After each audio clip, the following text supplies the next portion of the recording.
wee bit of Northern Irish context for people outside of the UK. So Northern Ireland is part of the United Kingdom. We're also part of the landmass of Ireland, and we are caught in a pincer group between trans activists in the UK and those in the south of Ireland. So, for example, there's a Transgender Equality Network Ireland that has been lobbying the Irish government. They've lobbied the Irish government more than Facebook, which is quite an achievement, given that Facebook's headquartered in Ireland for the EU. And they've also tried to lobby the Irish government to put pressure on the Northern Irish government to bring in explicit self-ID up here. So I have one foot in the UK and one foot in Ireland for this work. Ireland brought in the GRA in 2004, or sorry, 2015. So that'll be a 10-year anniversary next year.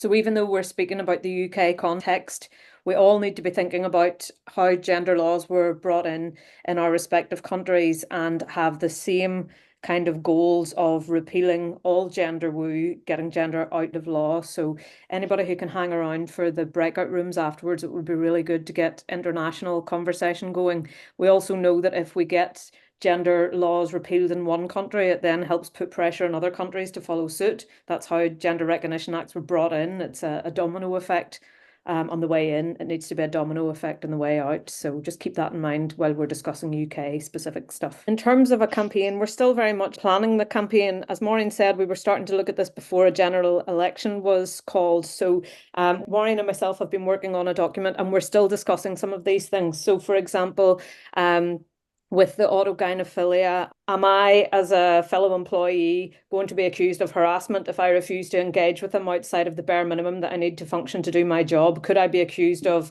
harassment for being unfriendly or unkind? Or, I want to feel that as a woman, I don't have to be made party to any type of fetish or to be party to any demeaning behavior. And I see men presenting themselves as women as acting in a very dehumanizing way of women. So I think we've more to talk through there. Another concern would be that, I don't think we should be developing policies specifically around autogynephilia. I think that at least in some settings where safer recruitment applies in the United Kingdom, if safer recruitment principles were already being understood and applied correctly, we wouldn't have men and women face in children's schools, for example. Any man who is using children, vulnerable adults, or even any other person as some kind of prop to validate his own fetish. And any man who's engaging in dangerous, escalating, clustering behaviours that are harmful should already be excluded from the ability to do that in the workplace. So I think what we have is primarily a crisis of safeguarding not being understood and applied correctly. I do recognise that outside of those school settings or in settings where we're talking about vulnerable populations, it is much harder to prove, for example, that a man is acting in service of his fetish by wearing certain things to the workplace. So I think that we need to, as part of this campaign, come up with arguments that make clear what we are protecting people from and what it should be protected against, and not get bogged down then in side discussions about, for example, gender presentation and clothing and that type of thing. So it's very much a work in progress that we are prioritising now that we've just had an election. And I know that we have a great deal of wonderful safeguarding expertise within WDI, and it's going to be very useful to draw on that for this campaign. So I was going to add that since 2019, I've been working with women and men in Northern Ireland on gathering and highlighting evidence of abuse and safeguarding failures due to transgender ideology here. And then I became the NI contact for WDI some years ago. As I've mentioned, we're in a situation where we've got cross-border pressure and we need to also be looking at repealing the Gender Recognition Act in Ireland as well. So alongside this WDI campaign, I'm also building a cross-border campaign group to look at that in the north and south of Ireland. And strategically, I do think it is useful to be fighting this fight on these multiple fronts, because if we can get some politician to take up the cause and speak publicly about it, we can leverage that against the others. And I think that applies with all of us within the global WDI movement. We know that, for example, the outcome of court cases in America are going to be very useful to all of us everywhere else. Likewise, now we have court cases in the UK, and I'm talking about medical abuse court cases, by the way. I'm slightly concerned that some of our discrimination cases in the United Kingdom are focused on protecting a woman's right to have quote unquote gender critical beliefs. As we know, the problem isn't the definition of sex in law, it's the definition of gender. Everybody knows what sex is, nobody knows what gender is. Gender critical beliefs kind of perpetuates that problem in a way. And I think that we have been pushed down a side alley in some ways of playing the game of this false argument that there are rights to be balanced between safeguarding and privileges of primarily men to falsify their sex. I've only been in this fight 5 years. I owe a massive debt, like other people are saying in the chat, to all of you women who've been fighting this for much longer. But, 20 years after the GRA, and we've spent the last 5 years talking about balancing rights and that the GRA strikes a careful balance. 5 years, we've not been centering the safeguarding arguments. So every time I hear somebody say that repeal isn't possible, other people are saying it will take time, therefore we shouldn't even start. And that's what's really dangerous. I don't want us to be sitting 5 years down the line trying to undo the harm that's been done in the name of gender critical work because the safeguarding issues have been ignored again, because whistleblowers have been silenced again. So I've been saying for some time that my biggest worry now is not trans activists, although given the Labour win yesterday, I'm slightly more concerned again. I'm more concerned about replication on the so-called GC side. I think, again, there are people with safeguarding expertise and experience, of which I'm not one. I'm a member of the public, trying to fulfil my duty as a member of the public to point out safeguarding issues where I see them and to get them looked at by those who do have expertise. And I think still those women are being silenced and excluded from the important work of undoing this harm.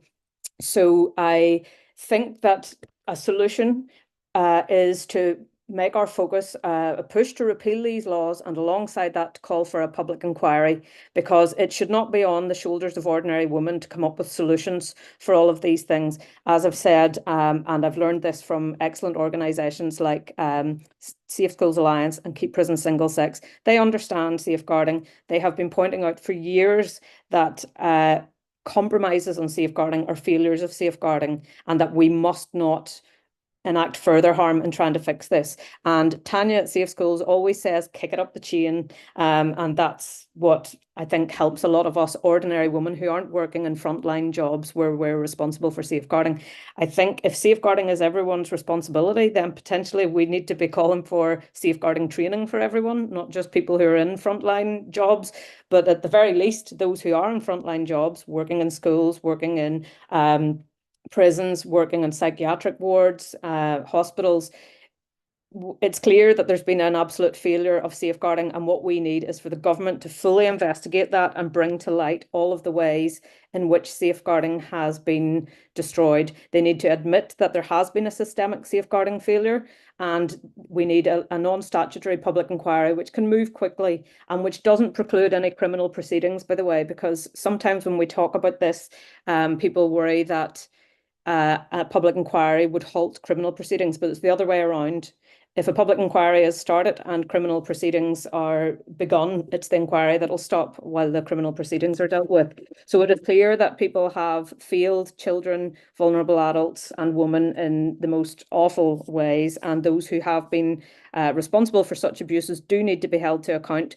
We need to expose everything that has been done, learn from it, and then prevent it from happening again. That's the purpose of a public inquiry. It's to prevent these things from happening again. So I would encourage everyone, wherever you are, to go to Safe Schools Alliance's website, and maybe probably Liz Panton, who's the archiver extraordinaire, always in the chat providing the useful links, so no pressure, Liz. But if someone could share the link to Safe Schools template letter for MPs, that can be adapted wherever you are in the world. Let's start pushing politicians everywhere to call for a public inquiry into how this anti-safeguarding, anti-woman, abusive, homophobic ideology has been able to capture our schools, our hospitals, our public bodies, our regulatory bodies, our unions, our governments. It goes so far and so deep, and we need to begin the work of exposing the full extent of it. Now, on that front, we've got a wonderful resource in the WDI YouTube library. As you said earlier, Bernadette, it's been years now of running these FQTs, and we have had excellent, truly excellent presentations from people on the front lines of safeguarding work, and we have built this amazing library. We've also got Tish in the comments here. Still Tish on Twitter has done excellent work cataloging and exposing the follow the money aspect of all of this. Jennifer Bilek doing the same in the States. Redux cataloging the horrific stories of vulnerable women being abused by all of this. So we have done the work for the public inquiry team, whoever that will be, but we need to now call for it to be looked at in that systemic way, not just these individual testimonies of individual harm. It needs to be looked at as a complete systemic crisis of safeguarding enacted all throughout the Western world, and individual governments need to get to grips with that.